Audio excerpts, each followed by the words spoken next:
Et si Malisouté, pour moi, comme on a kuna, bateau va travailler dans Nzambe.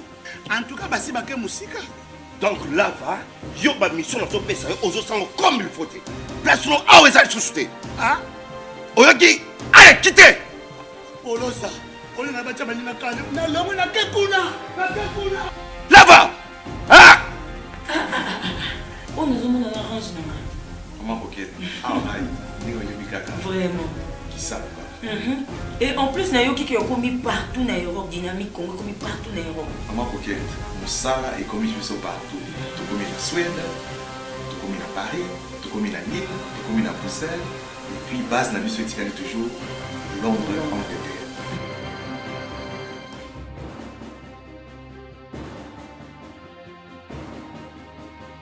Biso na dynamique Congo, toza ko avancer na nkolo.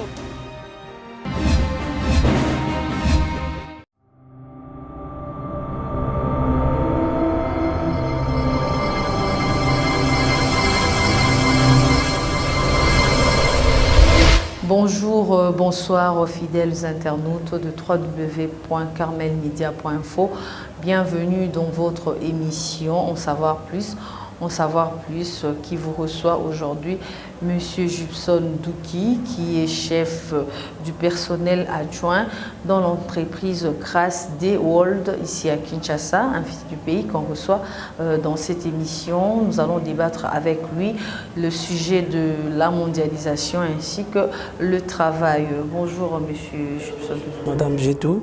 Oui, vous aussi, Père. Merci d'avoir répondu à cette invitation. Nous allons commencer d'abord par vous demander un peu de nous définir, bien de nous concilier un peu ces concepts du travail ainsi que de la mondialisation. Merci. D'entrée déjà, il faut parler, faire comprendre aux téléspectateurs à ce qui concerne la mondialisation et le travail. Par là, je voudrais dire que le monde a connu une mutation. Cette mutation, cette transformation est presque dans la quasi-totalité des domaines de la vie. Dans les domaines de santé, travail, économique, j'en passe des meilleurs. Et aujourd'hui, les questions de l'emploi et du travail est au cœur de cette mondialisation qui confère tant soit peu un pouvoir gigantesque aux entreprises multinationales. Et que la plupart de la présence des entreprises multinationales dans les États d'accueil, c'est-à-dire les États qui reçoivent ces entreprises, sont dans l'hypothèse que ces entreprises viennent créer les emplois, viennent donner aux habitants, aux citoyens de ces États le travail.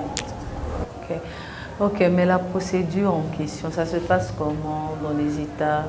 Comment est-ce qu'ils viennent proposer ce marché, et particulièrement en RDC? Comment est-ce que, parce que vous êtes déjà dans l'administration, ça se passe comment? Tout ça se passe au niveau de la négociation, de la politique que les États mettent en place. Et ces États-là, premièrement, ils partent souvent là où leurs intérêts sont garantis. Et deuxièmement, là où le climat des affaires sont un peu pacifiques, apaisés. Et il y aura des négociations entre ces entreprises et les États. Dès qu'ils trouvent un point d'entente, ces entreprises se délocalisent dans des pays d'origine, là où elles sont créées, pour venir s'installer dans des pays d'accueil. C'est-à-dire là où ces entreprises, elles seront réussies. Maintenant, RDC, c'est pourquoi je disais. Déjà avec la RDC, il y a un problème du taux de chômage. Mais comment est-ce que vous pouvez parler de la mondialisation en République démocratique du Congo au moment où nous sommes à plus de 70% de chômage? C'est une bonne question, c'est une question pertinente. Et il ne faut pas toujours incomber la responsabilité à ces entreprises. Et de part et d'autre, l'État aussi doit être responsable, et surtout l'État congolais doit être aussi responsable de donner l'opportunité aux citoyens congolais d'avoir un emploi. Il ne faut pas tout combler ça aux entreprises multinationales. Oui, mais ce sont les gouvernements qui négocient cela. Quand je dis comment ça se passe, est-ce que le gouvernement accepte ces engagements ou bien il accepte peut-être des propositions données par ces États qui viennent solliciter ou comment? Parce que la RDC jusque-là a un taux de chômage plus élevé, en catastrophe d'ailleurs.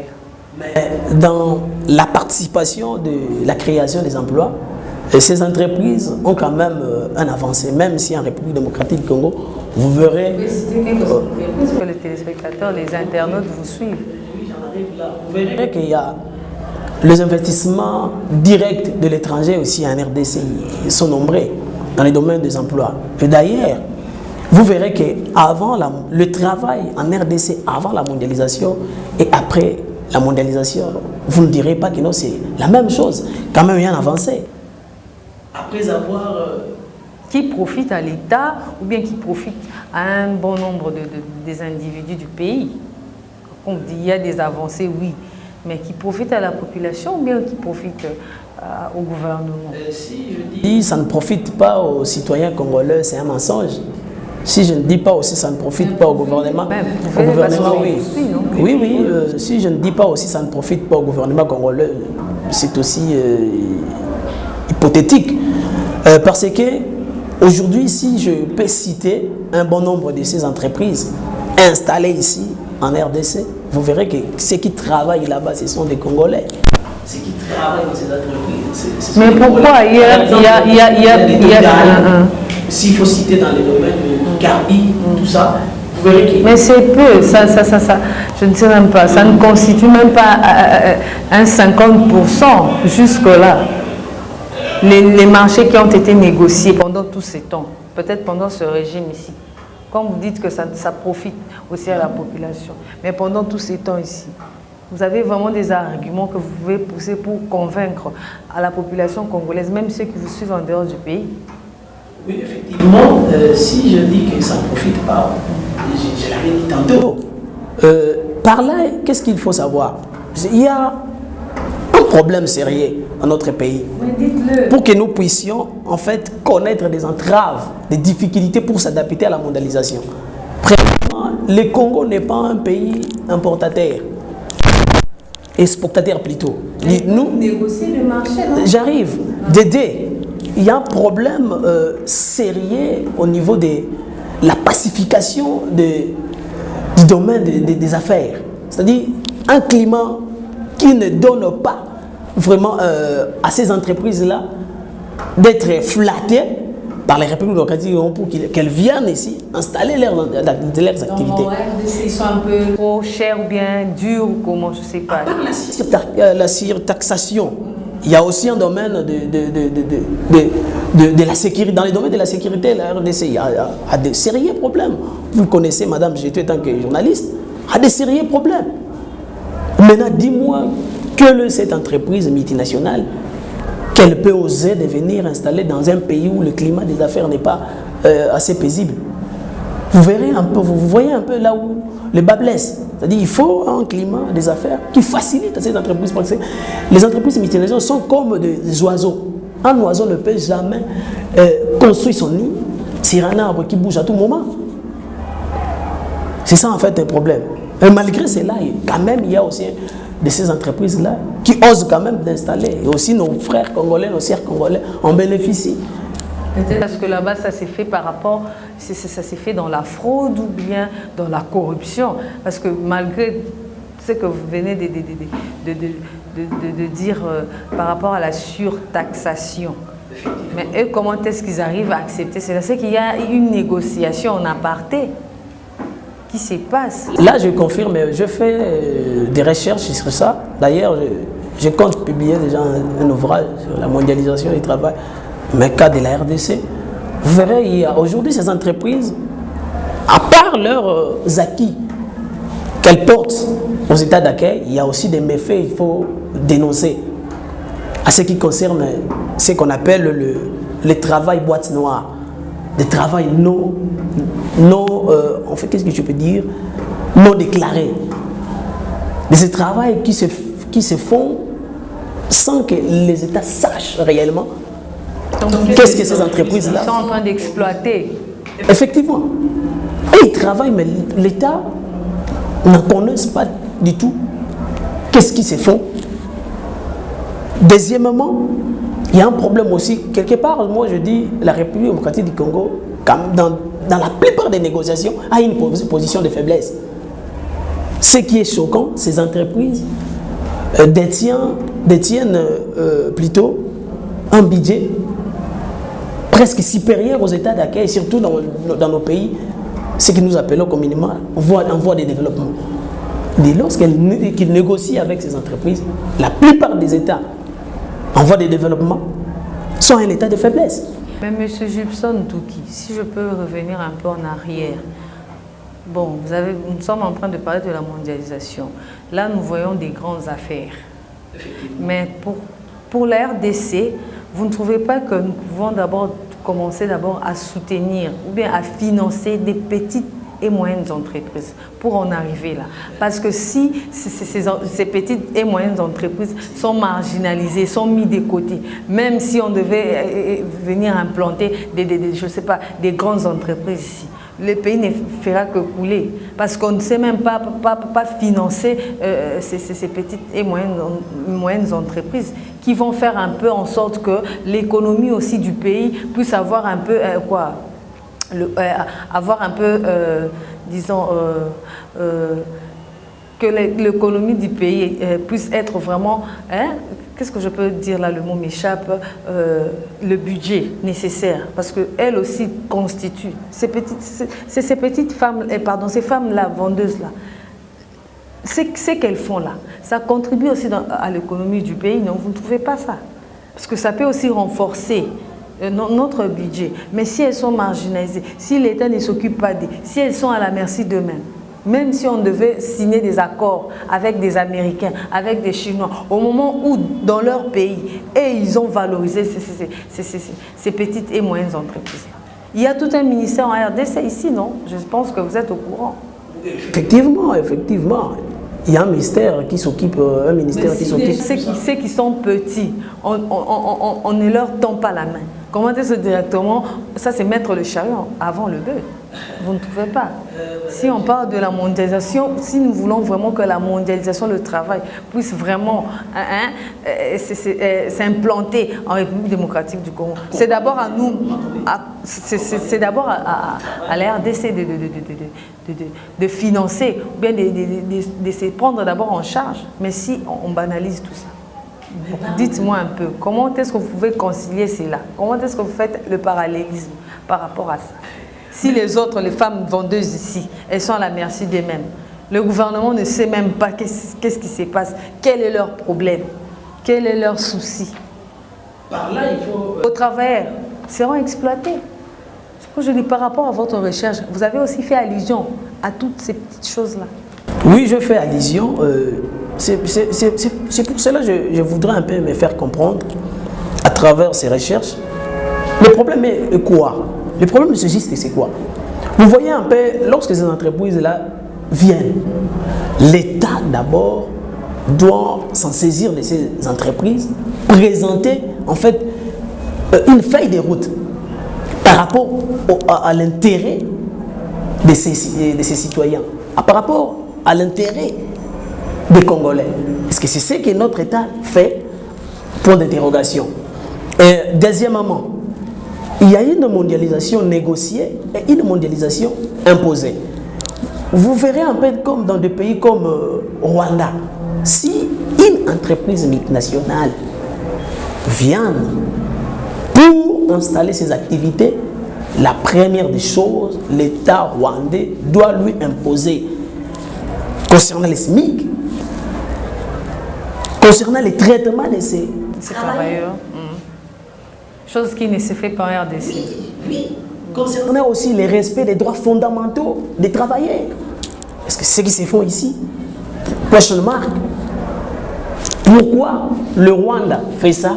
La République démocratique du Congo est incapable. Pourquoi? Parce que notre État, il faut dénoncer.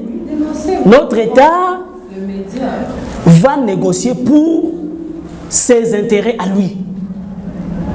Donc, ces entreprises-là, même s'ils marginalisent les entreprises locales,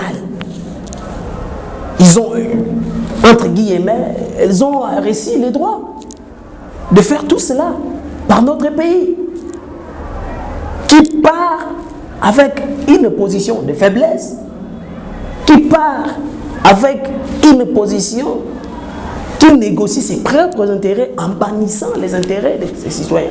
C'est ce que vous verrez ici. Allez voir nos sœurs et frères qui travaillent aux entreprises chinoises. Vous verrez, même si vous perdez un petit bonbon, le travail est fini. C'est comme la sous-traitance aussi aujourd'hui. Effectivement, comme la sous-traitance. Ce sont des méfaits qu'il faut dénoncer. La sous-traitance, le travail précaire, de non qualifiés, c'est-à-dire il ne faut pas avoir Il n'y a même pas de quoi le prime. Il y en a. Aux heures Les heures supplémentaires ne sont pas prises en compte. Donc ils sont à la merci de... Effectivement.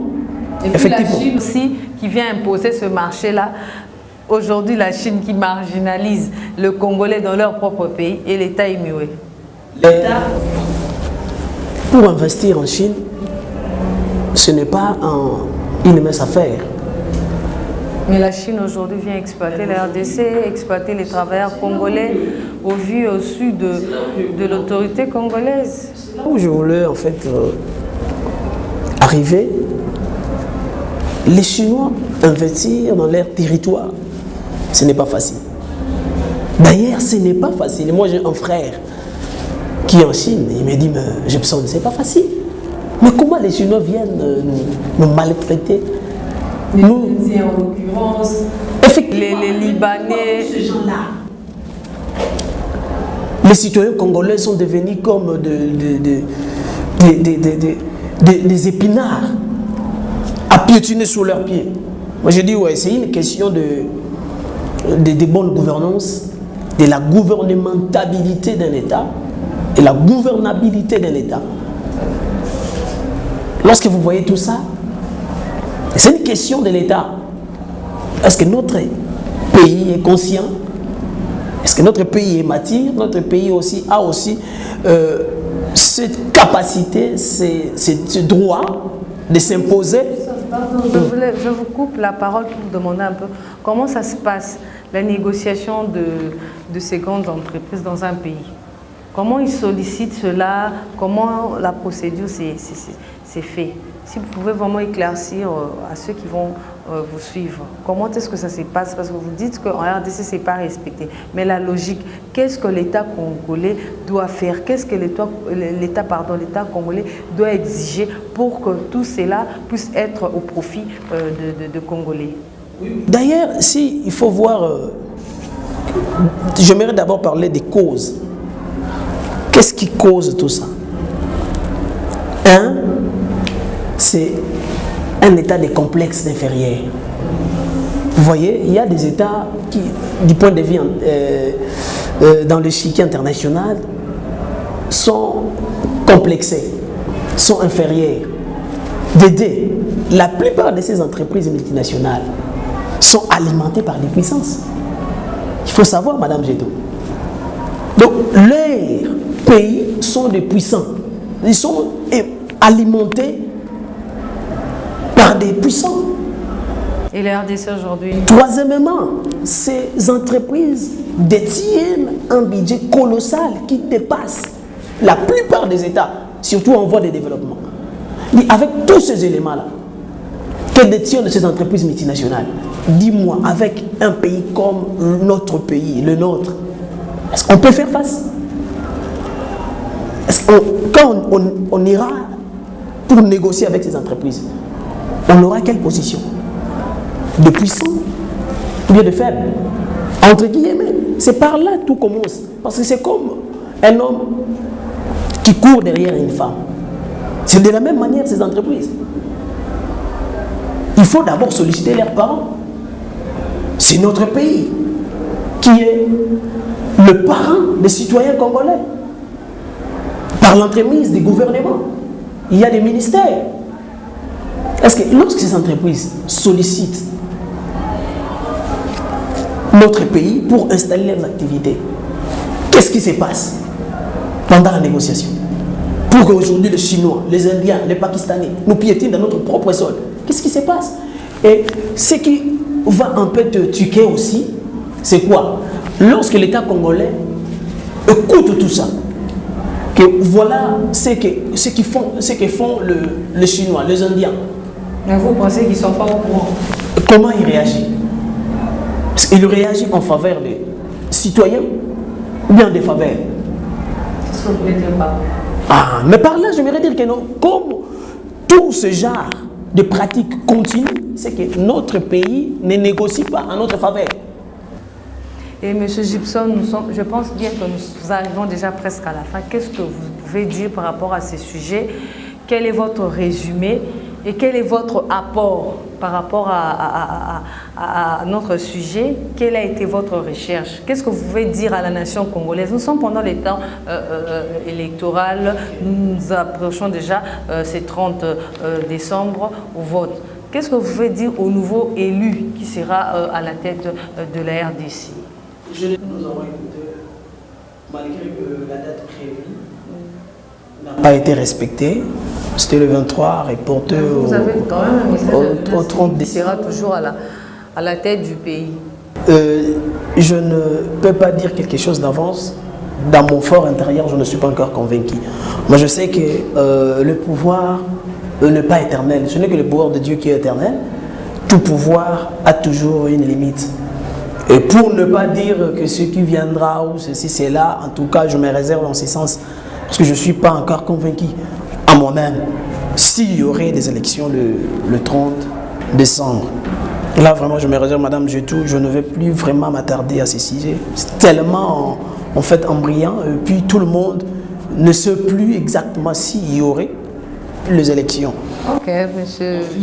Ce qui concerne la mondialisation du travail, si les téléspectateurs nous suivent, ils peuvent quand même retenir quelque chose concernant le travail et la mondialisation.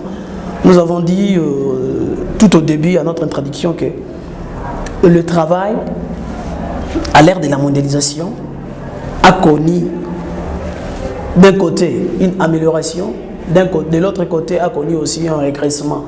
L'amélioration, pourquoi?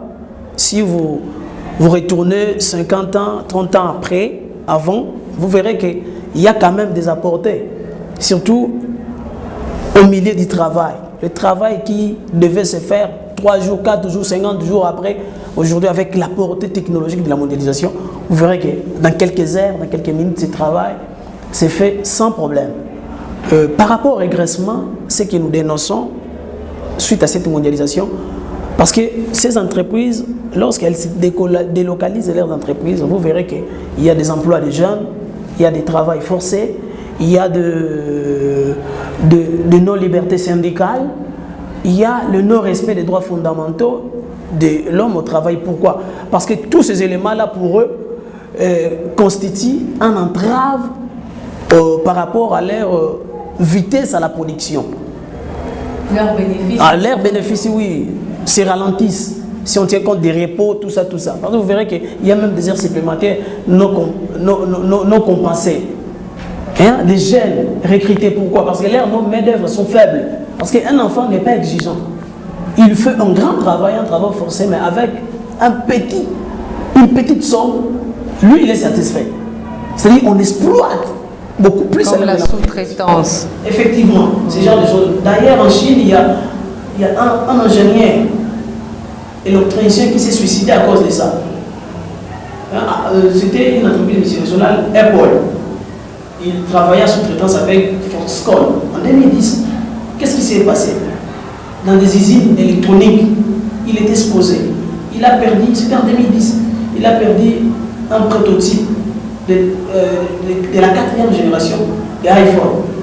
On l'a traité de tout le monde, voleur, tout ça, tout ça. C'est à partir de là a fait que... Qui a mis fin à sa vie. Oui, vous voyez un peu le genre de traitement. Ok, monsieur Gibson. Vous voyez un peu ce genre de traitement. C'est que nous, conseiller notre conseil aux États, notre apporté au niveau des États, les États doivent cesser d'être en état de faiblesse vis-à-vis de ces entreprises. et aussi à leur tour, doivent imposer leur politique concernant les intérêts de leurs citoyens, surtout à ce qui concerne les traitements et la rémunération. Surtout le SMIC, qui est aussi un élément très important. Si vous essayez un peu de voir si le SMIC est respecté. Ok, monsieur. Essayez un peu de voir. Merci, monsieur Jupson Douki, que nous avons reçu ici sur notre plateau, qui est le PCA dans l'entreprise Grace Day World Business ici à Kinshasa. Merci d'avoir répondu à notre invitation. Fidèles internautes de En Savoir Plus et de www.carmelmedia.info, je vous remercie. Je dis d'abord merci à toute l'équipe rédactionnelle, à mon caméraman Junior Loata, ainsi qu'à 2 personnes qui me suivent depuis 8000 km. Il s'agit bel et bien de Nazi Nawezi, que je dis déjà joyeux Noël, ainsi que à mon, je l'ai toujours appelé mon sponsor inbox, monsieur Alain Tita Androquois depuis Londres, moi à Londres la propre, ainsi que à mon beau-frère l'unique que j'appelle toujours Mikiliste Scania, papa Waroma, le papa de Ronel, ainsi que de Even, à toi mon sang unique et Maïchimou, de gros bisous à vous et joyeux Noël à celui qu'on appelle GML, donc Gauthier Massas Goki, qui est notre DG. Merci encore pour la confiance. Je vous retrouve la fois prochaine avec un nouveau numéro de En Savoir Plus. Au revoir.